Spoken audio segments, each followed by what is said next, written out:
nouvelle lumière sur le Sutra du cœur, des études sorties de cet ouvrage que j'ai publié en 2017, La porte étroite et le grand véhicule.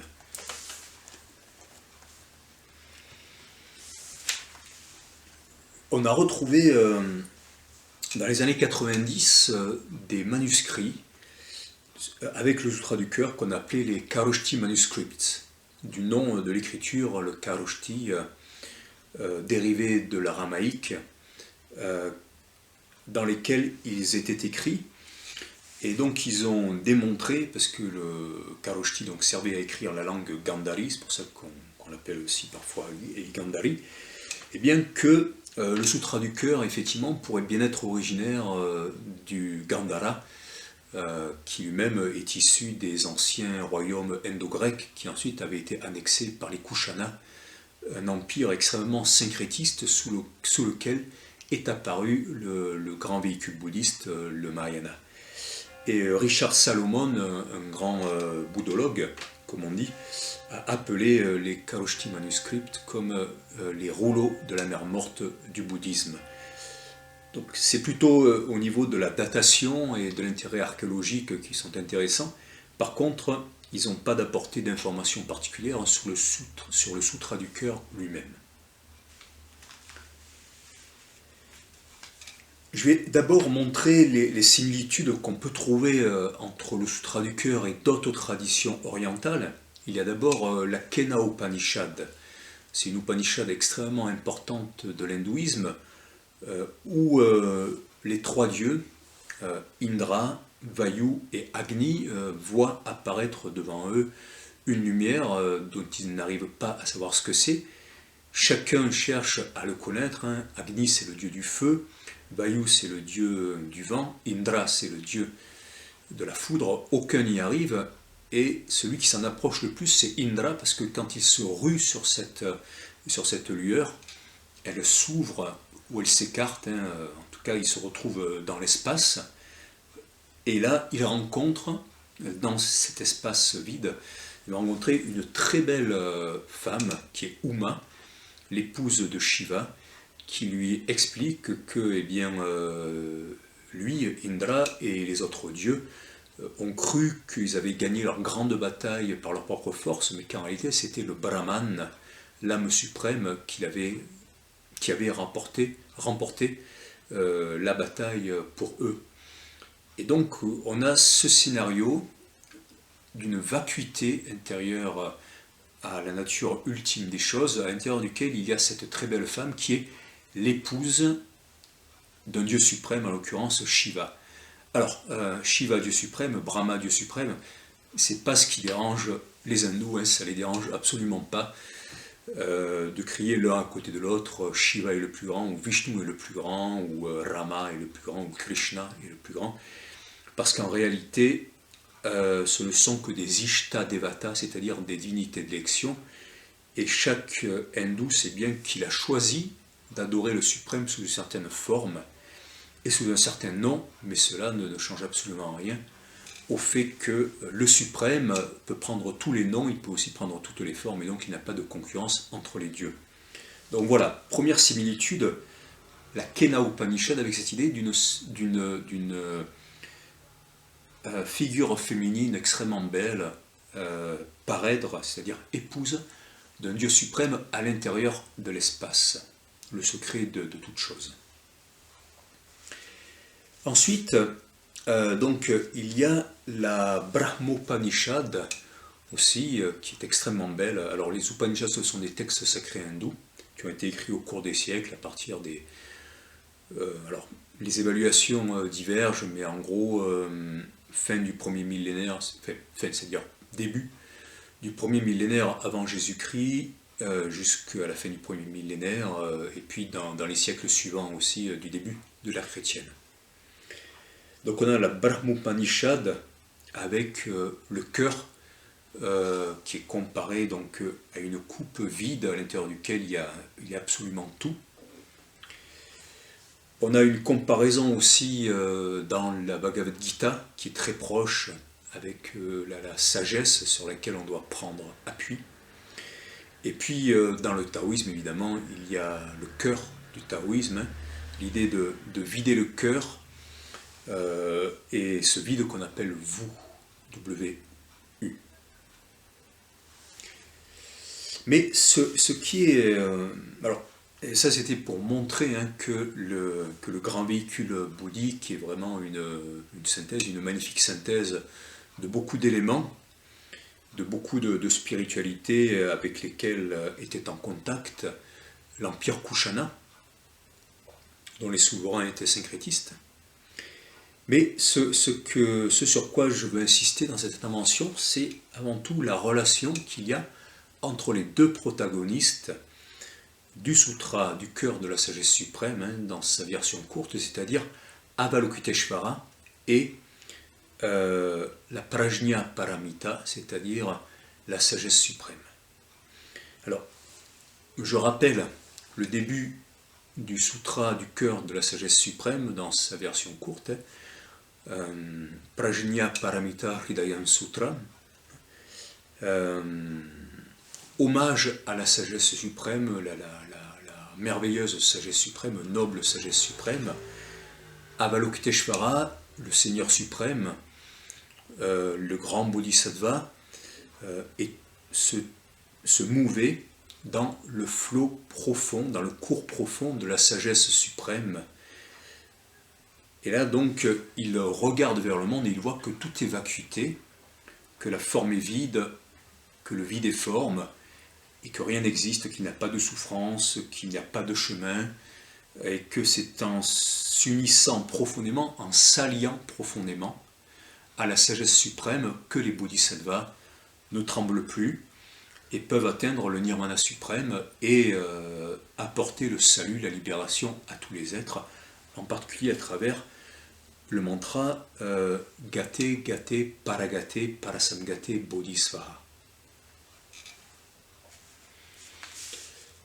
Alors, qui sont ces deux protagonistes qui sont étroitement unis, hein, qui sont étroitement alliés dans la sagesse suprême du cœur? Avalokiteshvara et la sagesse suprême. Alors, pour commencer, je vais montrer la façon dont c'est représenté dans le bouddhisme tibétain.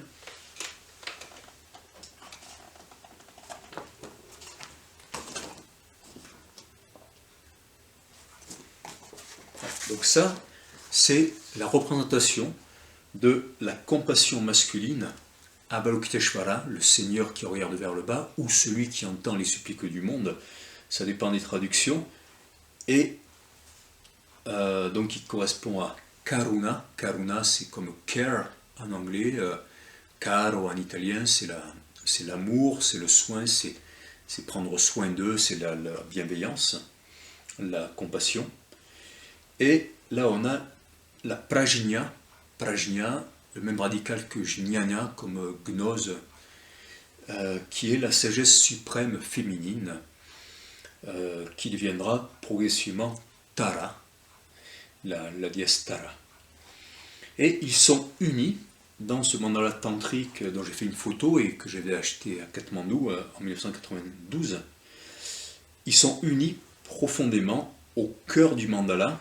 Si on traduisait en grec, ça serait l'amour de philo, l'amitié, la sagesse, l'amour de quelque chose, hein, et Sophia, Sophia, l'amour et la sagesse qui sont unis au cœur de tout, pour dire que la nature ultime de toute chose est l'union de la sagesse et de la compassion, comme dans le Dzogchen, on le répète bien, hein, avec la métaphore de la coupe à l'origine de l'univers dans la voie du Dzogchen tibétaine, une voie bouddhiste.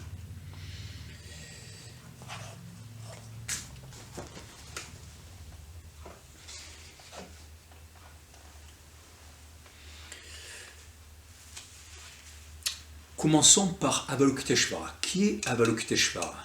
Alors, Avalokiteshvara, c'est un Bouddha qui est apparu au 1er siècle après Jésus-Christ dans le Sutra du Lotus, dans le chapitre 24 ou 25 du Sutra du Lotus, hein, ça dépend des versions.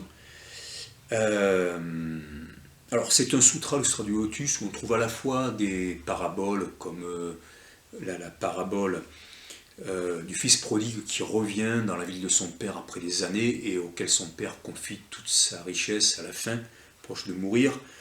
On trouve la parabole du médecin qui fait boire la coupe à ses disciples et fils pour les sauver, qui fait semblant de mourir et puis ensuite qui revient.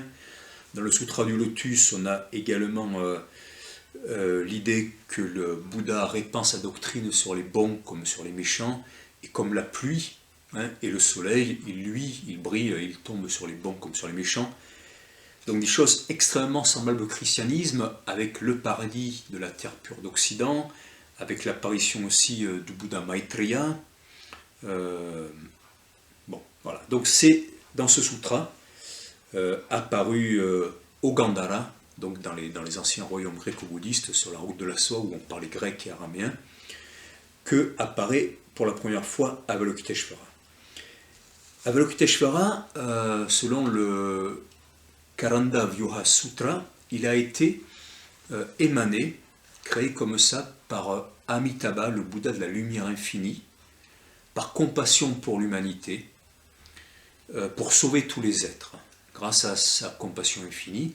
Et Amitabha, c'est un autre Bouddha qui est apparu donc au 1er siècle après Jésus-Christ, et dont l'origine est extrêmement mystérieuse aussi.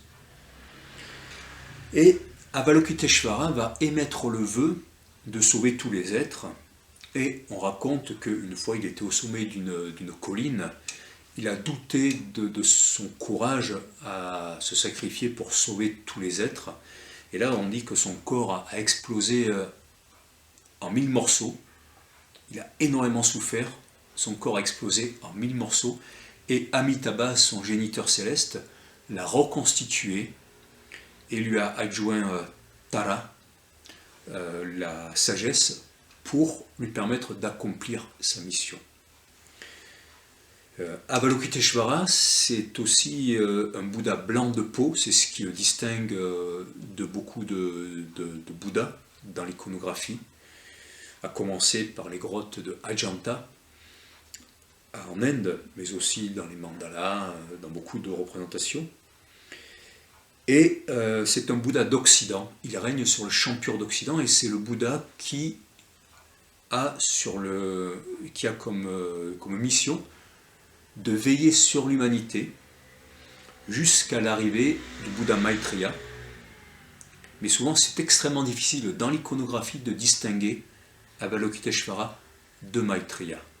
Maitreya, le Bouddha messianique, dont le nom veut dire le Bouddha de l'amour, qui est à la fois un Bouddha de l'amour, mais aussi un Bouddha qui a souvent, dont le culte a souvent alimenté des groupements messianiques sur des centaines et des centaines d'années, en Chine en particulier.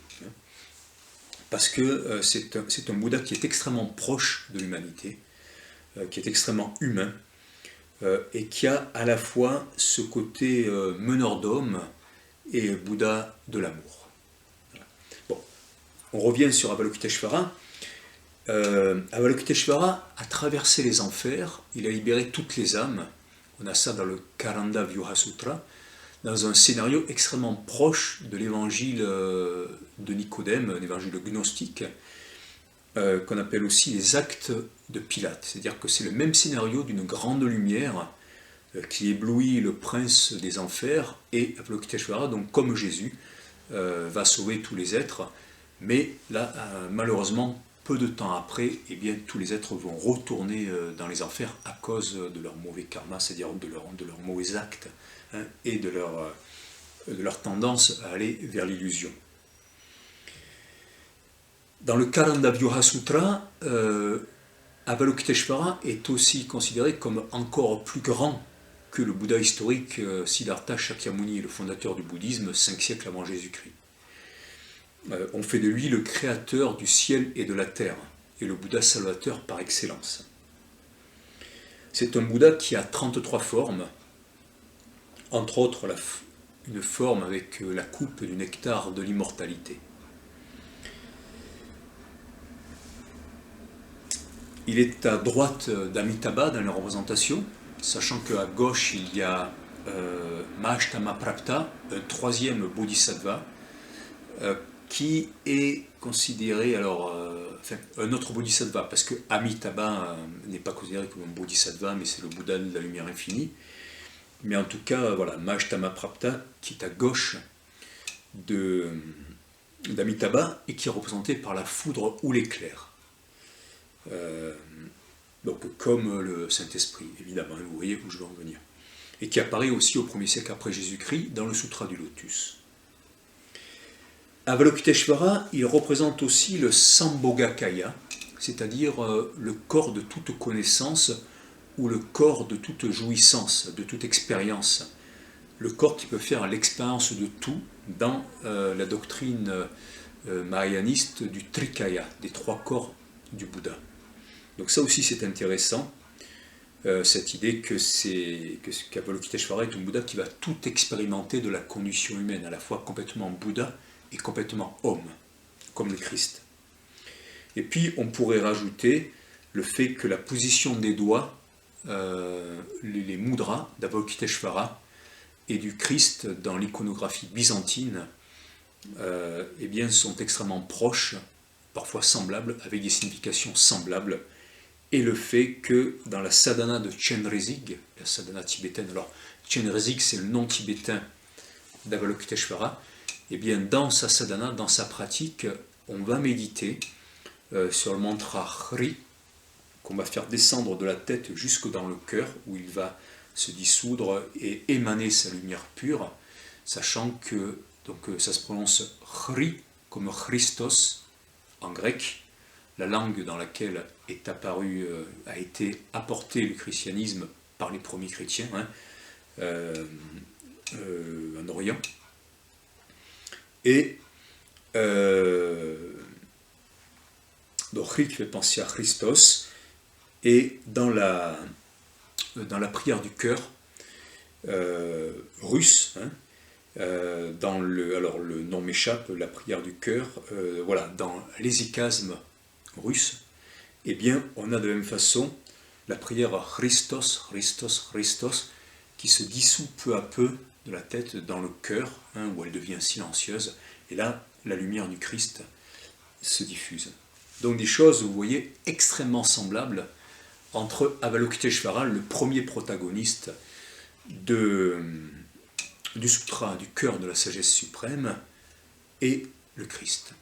Alors, le deuxième protagoniste de la sagesse du cœur, même la principale protagoniste, eh bien, c'est la Prajna Paramita, c'est-à-dire la sagesse suprême qu'on va découvrir tout de suite.